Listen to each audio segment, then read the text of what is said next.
Hyderabad BJP MP అభ్యర్థి మాధవిలతపై కూడా case నమోదు చేశారు మలక్పేట పోలీసులు. పోలింగ్ బూత్ లో ముస్లిం మహిళల హిజాబ్ తొలగించి అనుచితంగా ప్రవర్తించడంతో మాధవిలతపై కేసు నమోదైంది.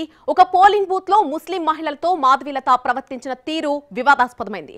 ఓటు వేసేందుకు వచ్చిన ముస్లిం మహిళల బురకాలు తొలగించి ఫేస్ ఐడెంటిఫికేషన్ కు రికగ్నైజ్ చేసే యత్నం చేశారు మాధవిలత.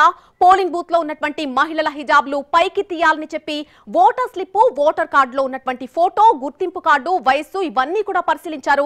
ఇంతలో అధికారులు వచ్చి సర్ది చెప్పే ప్రయత్నం చేశారు. కానీ ఆ మహిళా అధికారి తీరునే తప్పుపట్టారు బీజేపీ ఎంపీ అభ్యర్థి. మహిళా ప్రభుత్వ ఉద్యోగిని నమ్మకూడదని వ్యాఖ్యానించడంతో అక్కడున్న పోలింగ్ సిబ్బంది విస్తుపోయారు.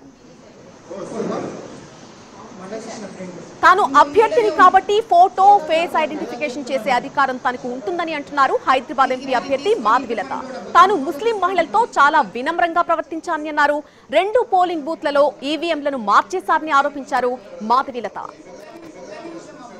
క్యాండిడేట్ గా అది కూడా నేను ఫీమేల్ క్యాండిడేట్ ని కాబట్టి నాకు ఫోటో ఐడెంటిటీ చెక్ చేసి వారి ఫేస్ ని కోరిలేట్ చేసుకునే హక్కు క్యాండిడేట్ గా నాకు ఉంది.